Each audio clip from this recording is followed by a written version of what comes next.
Hello दोस्तों, नमस्कार, आदाब, सत श्री अकाल। मैं राम तिवारी आप सभी का क्लास 20 और राजस्थान पे हार्दिक स्वागत और अभिनंदन करता हूं भाई। आज सर उम्मीद करता हूं आप बहुत ही शानदार जानदार बेहतरीन तरीके से अपनी पढ़ाई कंटिन्यू कर रहे हैं। तो बिल्कुल सभी एक बार जुड़ जाइए। गुड मॉर्निंग सभी को, राम राम, राधे राधे। बहुत ही शानदार आपके दिन की शुरुआत होने वाली है। और अब आपको बताया हमेशा अपन क्या पढ़ते हैं, जूनियर अकाउंटेंट के लिए हमारी जो साइंस और कंप्यूटर है उसकी क्लास आपकी रेगुलर हो रही है। तो बिल्कुल अपनी पढ़ाई को लगातार जारी रखिए। देखो, परीक्षा आज नहीं तो कल होने वाली है। परीक्षा आज नहीं तो कल जरूर होगी। तो सिलेक्शन अपने को जरूर लेना है, रुकना नहीं है जब तक हमारे एग्जाम नहीं हो जाते सर। ठीक है, तो बिल्कुल बहुत ही शानदार आपके बीच में क्लास आ चुकी है। और कल हमने 35 क्वेश्चन पढ़े थे, उसी से आगे बढ़ते हुए अपन नेक्स्ट क्वेश्चन की बात करता हूं। मैं 36 क्वेश्चन की बात करता हूं मैं। ठीक है, तो फटाफट एक बार जुड़ जाइए, शेयर कर दीजिए सेशन को। बहुत ही शानदार जानदार और जबरदस्त क्लास आपकी होने वाली है भाई। तो क्वेश्चन आपके सामने आ चुका है। क्वेश्चन क्या है सर, उसकी बात करते हैं। क्वेश्चन आपके लिखा हुआ है, निम्नलिखित में से कौन सबसे शक्तिशाली अम्ल है? Which one of the following is strongest acid की बात हो रही है। शक्तिशाली मतलब ऐसा नहीं ताकतवर है, नहीं, उसकी जो प्रक्रिया होती है, रासायनिक प्रक्रिया, उसकी बात कर रहे हैं कि यहाँ पे शक्तिशाली सबसे एसिड कौन सा है। तो पहला नंबर एसिटिक एसिड, एसिटिक अम्ल। दूसरा आपके मोनोक्लोरो एसिटिक एसिड, या फिर डाइक्लोरोएसिटिक एसिड, या फिर ट्राइक्लोरोएसिटिक एसिड। तो बताइए सही जवाब क्या रहेगा। बहुत ही शानदार जानदार बेहतरीन तरीके से सभी को आंसर देना है।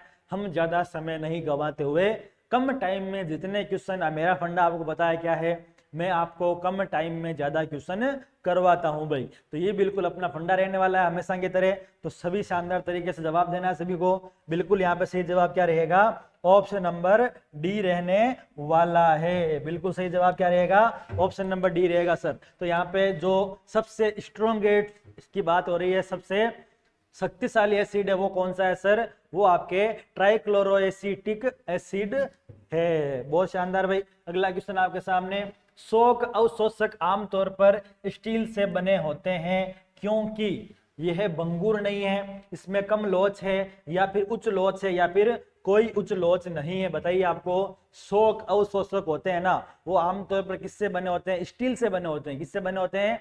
स्टील से बने होते हैं। सर वो स्टील से ही क्यों बने होते हैं? ऐसी क्या खासियत है? उसमें क्या लोच कम होती है, लोच ज्यादा होती है, या फिर कोई लोच नहीं होती है, या फिर वो क्या है, वह भंगुर नहीं है? तो बताइए सही जवाब क्या रहेगा। यहाँ पे बिल्कुल सही जवाब आपका रहने वाला है, उसकी लोच क्या रहती है सर? हायर लॉच रहती है। क्या रहती है सर उसकी लॉच?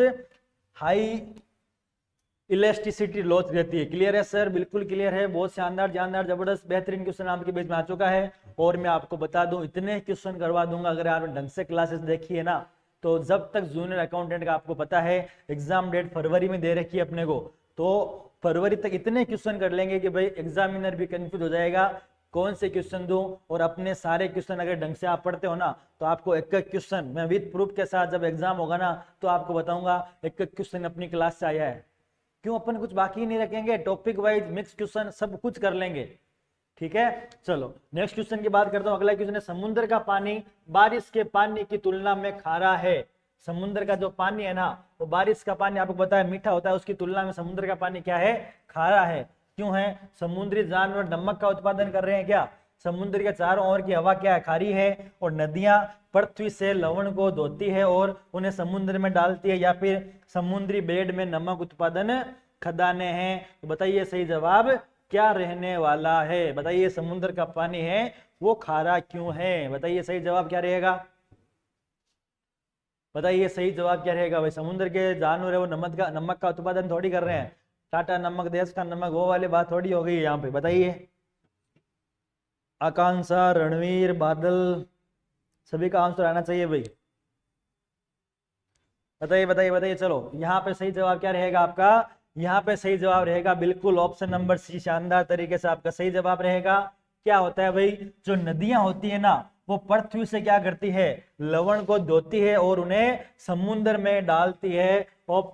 ऑप्शन नंबर सी आपका बिल्कुल सही जवाब रहने वाला है। अगला क्वेश्चन, जहाजों और कपड़ों में भूरे रंग के धब्बे पानी में किसकी उच्च मात्रा की उपस्थिति का संकेत देते हैं? बताइए, जहाजों और कपड़ों में भूरे रंग के धब्बे पानी में, उनमें सबसे ज्यादा क्या होता है भाई? मैग्नीशियम की उच्च मात्रा होती है, कैल्शियम की होती है, मैग्नीज की होती है या फिर क्रोमियम की होती है, जिसकी वजह से उपस्थिति का क्या देते हैं, वो संकेत देते हैं। बताइए सही जवाब क्या रहेगा भाई। बहुत बढ़िया क्वेश्चन है भाई, बहुत शानदार। बिल्कुल यहाँ पे सही जवाब क्या रहेगा सर, जहाजों और कपड़ों में भूरे रंग के धब्बे पानी में किसकी वजह से उसकी उपस्थिति का संकेत देते हैं। तो बिल्कुल यहाँ पे सही जवाब क्या रहेगा, मैग्नीज। क्या रहेगा, मैग्नीज की उच्च मात्रा की वजह से वो अपनी उपस्थिति का क्या देते हैं, संकेत देते हैं। Brown stains in vessel and cloth indicate the presence of high quantities of in water, मतलब मैग्नीज की हाई क्वांटिटीज होने की वजह से वो देते हैं। अगला क्वेश्चन है, गैसों के प्रसार का नियम द्वारा दिया गया था। आपको बताना है जो गैसों के प्रसार का नियम है वो किसके द्वारा दिया गया था। The law of diffusion of gases had been given by Boyle, given by Avogadro, given by Graham या फिर नन ऑफ दीज। बताइए सही जवाब क्या रहेगा, बताइए सही जवाब क्या रहेगा। गैसों के प्रकार का जो नियम है वो किसके द्वारा दिया गया था, बताओ भाई फटाफट से। बहुत ही शानदार तरीके से आंसर आना चाहिए भाई आपका। बताइए सही जवाब क्या रहेगा। तो बिल्कुल यहाँ पे सही जवाब क्या रहेगा, ये नियम दिया था। बिल्कुल सही जवाब है ग्राहम में दिया था। किसने दिया था, ग्राहम ने ये नियम दिया था। ऑप्शन नंबर सी सही जवाब है। बेकेलाइट के निर्माण के लिए प्लास्टिक उद्योग में व्यापक रूप से किसका उपयोग किया जाता है। किसके उत्पादन में, बेकेलाइट के निर्माण के लिए जो प्लास्टिक उद्योग होता है ना उसमें किसका यूज किया जाता है। एथिल एल्कोहल का किया जाता है, फिनॉल का किया जाता है या फिर ऑर्थोक्रेसोल का या फिर केटकोल का किया जाता है। बताइए सही जवाब। प्लास्टिक उद्योग की बात हो रही है, किसकी बात हो रही है सर, प्लास्टिक उद्योग की बात हो रही है। Which is widely used in the plastic industry for manufacturing bakelite. बताइए सही जवाब क्या रहेगा सर। किसका यूज होता है प्लास्टिक उद्योग में, जिससे हम क्या करते हैं घर में पोछा लगाते हैं भाई, किससे लगाते हैं, फिनॉल से लगाते हैं। फिनॉल से लगाते हैं ना, बिल्कुल लगाते हैं भाई। यहाँ पे बिल्कुल सही जवाब क्या रहेगा, ऑप्शन नंबर बी सही जवाब रहने वाला है। बहुत ही शानदार। अगला क्वेश्चन, तेलों के हाइड्रोजीकरण में प्रयुक्त उत्प्रेरक है। कौन सा उत्प्रेरक पूछा गया आपको। तेलों के हाइड्रोजनीकरण में जो प्रयुक्त उत्प्रेरक है वो कौन सा है, NiCu, Fe या फिर Pb। The catalyst use in the hydrogenation of oil. तो बताइए सही जवाब क्या रहेगा। यहाँ पे बिल्कुल सही जवाब उत्प्रेरक कौन सा है, Ni है। क्या है सर, Ni है। क्लियर है सर, बिल्कुल। निम्न में से किस सिलिकॉन का उपयोग नहीं किया जाता है। किसका उपयोग, in which of the following silicon is not used. Solar panels, IC विनिर्माण, ऑप्टिकल ग्लासेस या फिर शाही कलम। बताइए सही जवाब। सिलिकॉन का यूज है वो किस में नहीं किया जाता है। पर सिलिकॉन का यूज देखो सर, सोलर पैनल में किया जाता है, आईसी मैन्युफैक्चरिंग में भी किया जाता है, ऑप्टिकल ग्लास में भी किया जाता है, इंक पेन में नहीं किया जाता। यहाँ पे सही जवाब क्या रहेगा आपका, इंक पेन में नहीं किया जाता है। मतलब सिलिकॉन का जो यूज है वो किस में नहीं किया जाता है, इंक पेन में नहीं किया जाता है। बिल्कुल अगला जवाब है आपके, निम्न में से किस धातु का गलनांक सबसे कम होता है। Which of the following elements has the lowest melting points. Lowest melting point किसका होता है, बताइए। आयोडीन का, लीड का, टीन का या फिर मरकरी का। बताइए सही जवाब। सबसे कम पूछा है किस धातु का क्या है सर, मेल्टिंग पॉइंट है। सबसे कम मेल्टिंग पॉइंट किसका है वो पूछा गया आपको। तो बिल्कुल यहाँ पे सही जवाब क्या है,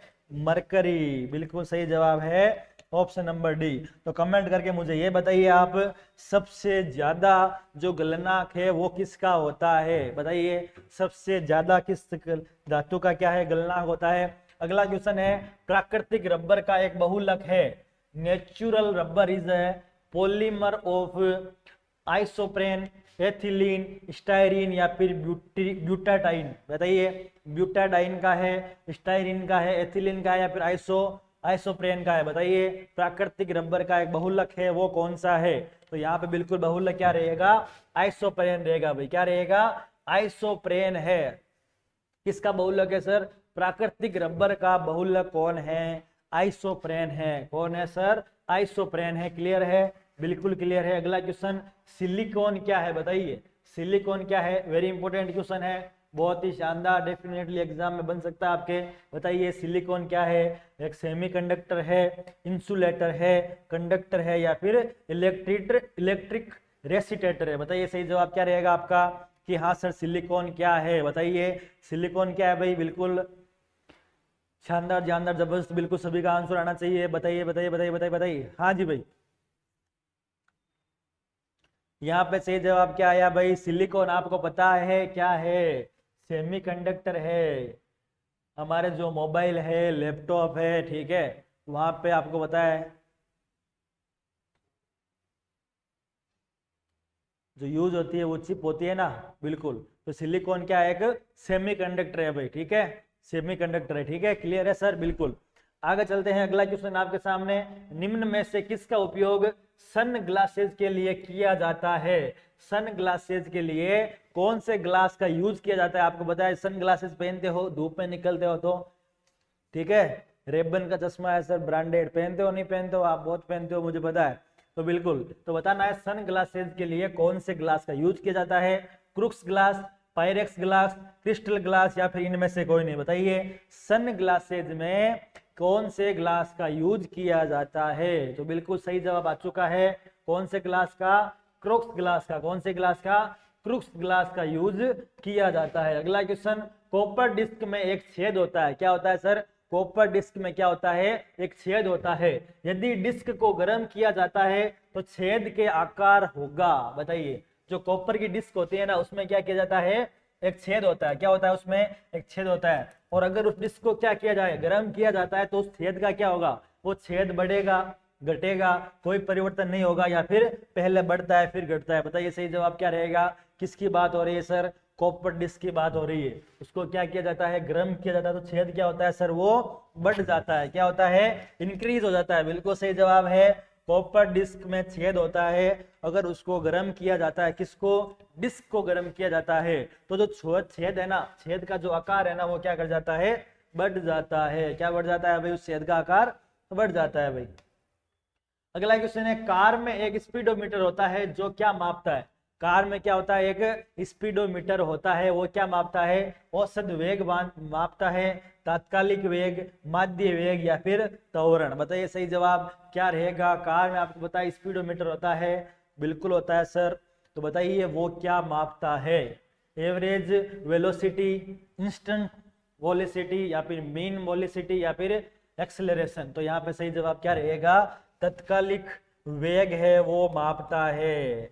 आप कितनी स्पीड पे गाड़ी चला रहे हो, और स्पीड में गाड़ी नहीं चलानी है, धीरे चलानी है भाई अपने को, ठीक है। बिल्कुल सही जवाब है। वह डिवाइस जो एसी को डीसी में परिवर्तन करने के लिए उपयोग होती है, बताइए वो कौन सी डिवाइस है जो एसी को किस में? डीसी में क्या करती है? परिवर्तित करती है। तो डायनेमो करता है, या फिर आगमनात्मक कुंडल करता है, जनरेटर करता है, या फिर रेक्टिफायर करता है? Rectifier, rectifier. बताइए सही जवाब क्या रहेगा? एसी को डीसी में, किसको? एसी को डीसी में कौन परिवर्तित करता है? तो करता है आपका रेक्टिफायर करता है। कौन करता है? ऑप्शन नंबर डी आपका बिल्कुल सही जवाब है। जो एसी को क्या करता है? डीसी में ट्रांसफर करता है, परिवर्तित करता है। क्लियर है सर? कन्वर्ट करता है। अगला है, उस यौगिक को चिन्हित करें जिसमें आयनिक, सह संयोजक और समन्वयकारी बंध होते हैं। कौन से बंध होते हैं? ध्यान से देखिएगा क्वेश्चन को। कौन से बंध की बात हो रही है? आयनिक की बात हो रही है, सह संयोजक की बात हो रही है, और समन्वयकारी की बात हो रही है। मतलब ionic, covalent and coordinate bonds. बताइए जिसमें क्या होते हैं? उस यौगिक का नाम बताइए। SO2 है, H2O है, NH4Cl है, या फिर CCI4 है? बताइए भाई, बिल्कुल बताइए सही जवाब क्या रहेगा? जिसमें क्या है? आयनिक है, सह संयोजक है, और क्या है? समन्वयकारी क्या होते हैं? बंद होते हैं। तो यहाँ पे बिल्कुल सही जवाब रहेगा ऑप्शन नंबर सी आपका क्या है भाई, बिल्कुल सही जवाब है। ऑप्शन नंबर सी आपका क्या है, बिल्कुल सही जवाब है। गैंग को हटाने के लिए ब्लास्ट फर्नेस में जोड़ा गया पदार्थ है, बताइए। The substance added to blast furnace for removing gangue, बताइए भाई। क्ले और फ्लक्स या फिर स्लैग, बताइए। क्ले उबा देना, फ्लक्स या फिर लावा, बताइए सही जवाब क्या रहेगा। गैंग को हटाने के लिए ब्लास्ट फर्नेस में क्या जोड़ा जाता है, तो जोड़ा जाता है सर फ्लक्स जोड़ा जाता है। क्या जोड़ा जाता है, फ्लक्स जोड़ा जाता है। क्या जोड़ा जाता है भाई, फ्लक्स जोड़ा जाता है। क्लियर है सर, बिल्कुल। अगला क्वेश्चन, निम्न में से कौन सा सही समाधान नहीं है। Which of the following is not a true solution पूछा आपको, नहीं पूछा है। क्या पूछा है, नहीं पूछा है। एयर, ए गोल्ड रिंग, स्मोक या फिर सॉल्ट वाटर, बताइए सही जवाब। कौन सा सही समाधान नहीं है वो बताना है भाई। सही समाधान कौन सा नहीं है सर, तो बिल्कुल यहाँ पे सही जवाब क्या रहेगा आपका, धुआं रहेगा। धुआं क्या है, सही समाधान नहीं है, बिल्कुल है सर। ऑप्शन नंबर सी आपका बिल्कुल सही जवाब है। बिल्कुल बादल रणवीर, बहुत शानदार जानदार। आकांक्षा, अगला क्वेश्चन है, निम्न कोलाइडियन समाधान में से कौन सा सामान्यतः है। निम्नलिखित कोलाइडियन समाधान में से कौन सा सामान्यतः है। Which of the following colloidal solution is commonly, बताइए कॉमनली।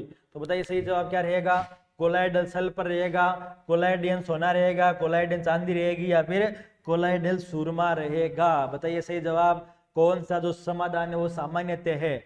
बिल्कुल सामान्यतः कौन सा है भाई, सल्फर का। सामान्यतः कौन सा है, सल्फर का है। कोलाइडियल सल्फर क्या है भाई, सामान्यतः समाधान है। सही जवाब क्या रहेगा, ऑप्शन नंबर ए बिल्कुल आपका सही जवाब है। अगला क्वेश्चन है सर, गामा किरणों की समानता सबसे ज्यादा किससे है। किस किरणों की बात हो रही है, गामा किरणों की बात हो रही है। समानता सबसे ज्यादा किससे है, अल्फा रे से है, बेटा रे से, एक्स रे से या फिर यूवी रे से। कौन से किरणों की बात हो रही है, गामा रेज है ग्रेटेड सिमिलरिटी। गामा किरणों की समानता सबसे ज्यादा किसके जैसी है, अल्फा रे के जैसी है, बेटा रे के जैसी है, एक्स रे के जैसी है या फिर यूवी रेज की जैसी है सर। तो बिल्कुल यहाँ पे सही जवाब क्या रहेगा भाई, बिल्कुल यहाँ पे सही जवाब रहेगा एक्सरे के जैसी है। गामा किरणें किसके जैसी है, समानता एक्सरे के जैसी है। किसके जैसी है, एक्सरे के जैसी है। क्लियर है सर, बिल्कुल। आगे चलते हैं, अगला क्वेश्चन, जब पी और एन प्रकार के दो सेमीकंडक्टरों को संपर्क में लाया जाता है, किस प्रकार के, जब दो पी और एन प्रकार के दो सेमीकंडक्टर है, क्या है, दो सेमीकंडक्टरों को संपर्क में लाया जाता है तो वे पी एन जंक्शन बनाते हैं। क्या बनाते हैं, पी एन जंक्शन बनाते हैं जो A/A की तरह कार्य करता है। तो बताइए यहाँ पे क्या है, किसकी तरह कार्य करता है, वो कंडक्टर की तरह करता है, रेक्टिफायर की तरह करता है, एम्पलीफायर की तरह करता है या फिर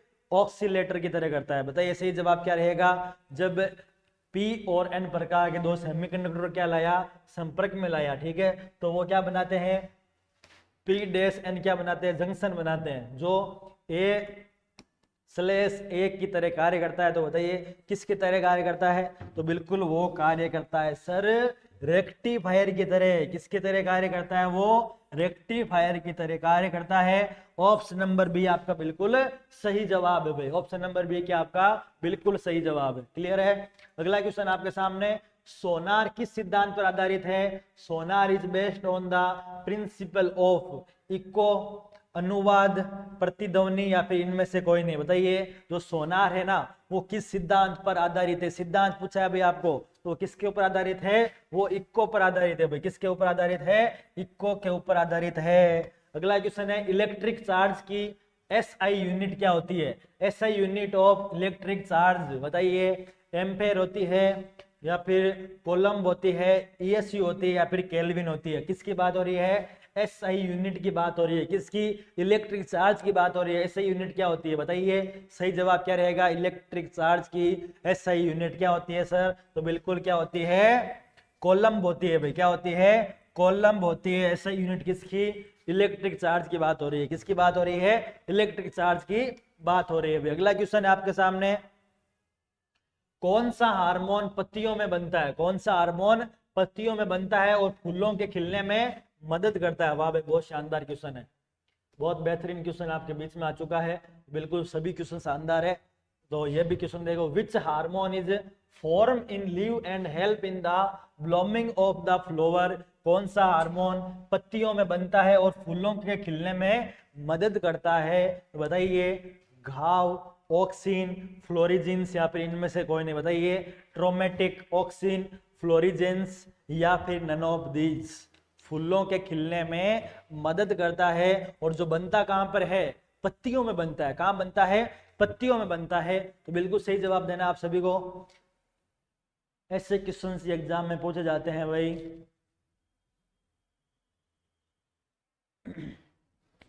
बिल्कुल यहाँ पे सही जवाब आ चुका है भाई। ऑप्शन नंबर सी आपका क्या है, बिल्कुल सही जवाब है। फ्लोरिजेंस क्या आपका बिल्कुल सही जवाब है। जो जो कहां पर बनता है, पत्तियों में बनता है और फूलों को खिलने में क्या करता है, मदद करता है, हेल्प करता है। बिल्कुल शानदार क्वेश्चन, जानदार। अगला क्वेश्चन आपके सामने, हवा की अनुपस्थिति में, किसकी अनुपस्थिति में, हवा की अनुपस्थिति में अयस्क का ताप उसके गलना के नीचे क्या कहा जाता है भाई। हवा की जब अनुपस्थिति होती है, देखो, हीटिंग ऑफ और in the absence of air below is the melting point is cold. जो हवा नहीं रहती है ना, और जो एस्क होता है ना, उसका ताप ना उसके गलना के क्या है, नीचे आता है ना, उस नीचे आने की स्थिति को क्या कहते हैं, उस गलना के नीचे आने की स्थिति को क्या कहते हैं, जब हवा क्या रहती है, प्रेजेंट नहीं रहती है। तो बताइए आपको, लीचिंग, रोस्टिंग, स्मेल्टिंग या फिर कैल्सिनेशन। क्या है, कैल्सिनेशन। बताइए गलना के नीचे वाली अवस्था को क्या कहते हैं, यह पूछा गया है हवा की अनुपस्थिति में। किसकी अनुपस्थिति में, हवा की अनुपस्थिति की बात हो रही है। तो बताइए सही जवाब क्या रहेगा आपके यहाँ पे, बिल्कुल सही जवाब क्या रहेगा, कैल्सिनेशन बोला जाता है। उस अवस्था को क्या बोलते हैं, कैल्सिनेशन बोला जाता है। गलना के नीचे की स्थिति कब, हवा की अनुपस्थिति में क्या बोलते हैं, उसको कैल्सिनेशन बोला जाता है। अब अगला क्वेश्चन है, शिष्य का सबसे महत्वपूर्ण अयस्क क्या है। शिष्य का सबसे महत्वपूर्ण अयस्क है वो क्या है, most important ore of lead is galena या फिर मैग्नेटाइट या फिर पायरोलुसाइट या फिर सिडराइट। बताइए सही जवाब क्या रहेगा। शिष्य का सबसे महत्वपूर्ण अयस्क है वो क्या है सर, तो बिल्कुल आपका सही जवाब है क्या है, गलेना है। क्या है, गलेना बिल्कुल सही जवाब है।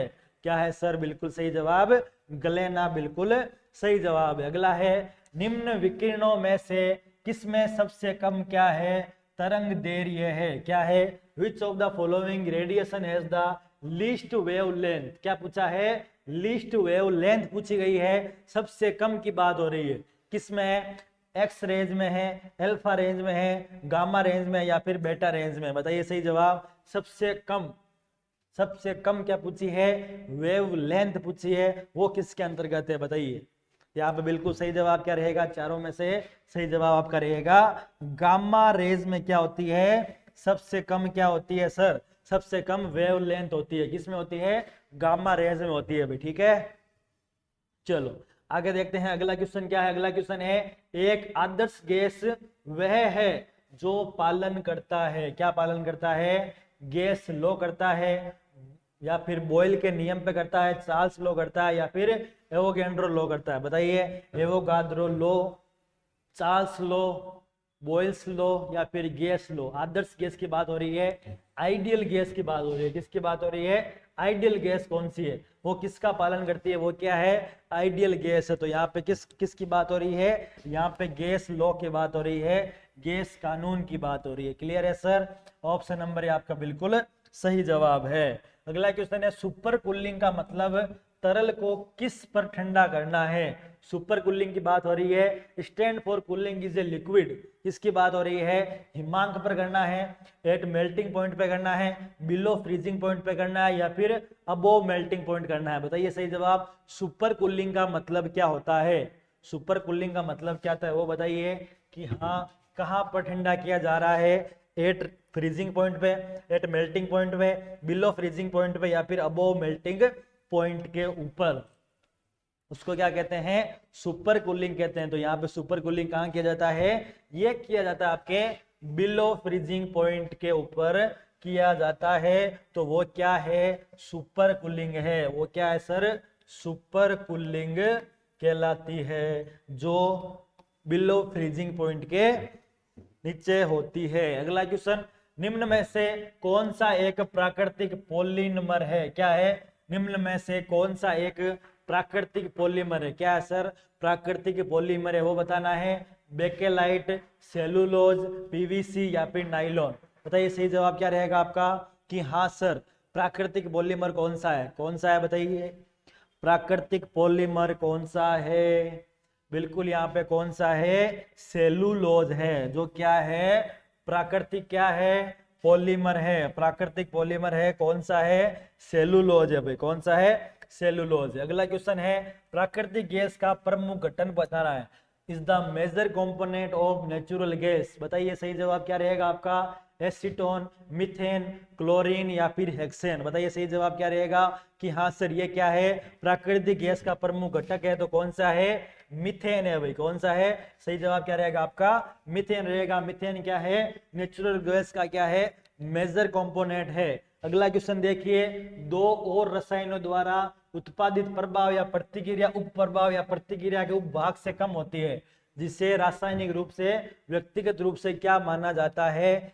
विरोध, स्वतंत्र, एडिटिव या फिर योगवाहिता। बताइए सही जवाब क्या रहेगा, दो और रसायनों द्वारा उत्पादित प्रभाव या प्रतिक्रिया उप प्रभाव या प्रतिक्रिया के उपभाग से कम होती है, जिसे क्या कहा जाता है भाई, उसे बिल्कुल क्या कहा जाता है, विरोध कहा जाता है। क्या कहा जाता है, विरोध कहा जाता है। इस क्वेश्चन को ध्यान से पढ़ना, ऐसे क्वेश्चन ही एग्जाम में आपको घुमाने के लिए आएंगे भाई, क्लियर है, बिल्कुल है सर। अगला क्वेश्चन, सेकंड पेंडुलम वह पेंडुलम है जिसकी समय अवधि क्या है, आपको पूछा गया है सेकंड पेंडुलम कौन सा है, उसकी समयावधि क्या है, 1 सेकेंड, 4 सेकेंड, 3 सेकेंड, 2 सेकेंड, तो बिल्कुल सेकंड पेंडुलम की समयावधि क्या कहलाती है, 2 सेकेंड कहलाती है भाई, क्या कहलाती है, 2 सेकेंड कहलाती है। अगला क्वेश्चन, निरंतर तापमान पर और गैस का दबाव अणु की संख्या के सीधे आनुपातिक होता है, क्या होता है, सीधे आनुपातिक होता है, उसे किसने बताया है, बॉयल्स, चार्ल्स, ग्राम या फिर इनमें से कोई नहीं। निरंतर तापमान पर गैस का जो दबाव होता है अणु की संख्या के सीधे आनुपातिक होता है, तो बताइए यहाँ पे सही जवाब क्या रहेगा, बिल्कुल ये कहा था आपके ग्राम ने कहा था, किसने कहा था, ग्राम ने कहा था भाई। अगला क्वेश्चन, खाना पकाने के लिए प्रयुक्त बायोगैस निम्न में से किसका मिश्रण है। बायोगैस होती है ना, कि यहाँ पे खाना बनाने के लिए, खाना बनाने के लिए आपको बताना है बायोगैस निम्न में से किसका मिश्रण है, कार्बन डाइऑक्साइड और ऑक्सीजन का है, इसोबुटेन और प्रोपेन का है, मीथेन और कार्बन मोनोऑक्साइड का है, या फिर मीथेन और कार्बन ऑक्साइड का है। बताइए सही जवाब क्या रहेगा, जो खाना बनाने के लिए जो बायोगैस का यूज किया जाता है ना, तो उसमें किसका मिश्रण है ये पूछा गया है। परफेक्ट मिश्रण कौन सा है सर, बिल्कुल सही जवाब आ चुका है, ऑप्शन नंबर डी आपका बिल्कुल सही जवाब है। आकांक्षा, रणवीर, बादल, बहुत शानदार बेटा, बहुत बढ़िया। तो अगला क्वेश्चन है, और ये थे आज आपके क्वेश्चन भाई। आशा उम्मीद करता हूँ क्लास आपको अच्छी लगी होगी। क्लास अच्छी लगी है तो बिल्कुल लाइक और शेयर करने में बिल्कुल भी संकोच नहीं करना है। ऐसी लगातार शानदार क्लास के लिए जुड़े रहिए। क्लास 24 के साथ वापस अपनी मुलाकात होगी अगले सेशन में। तब तक के लिए आप सभी को जय हिंद, जय भारत दोस्तों।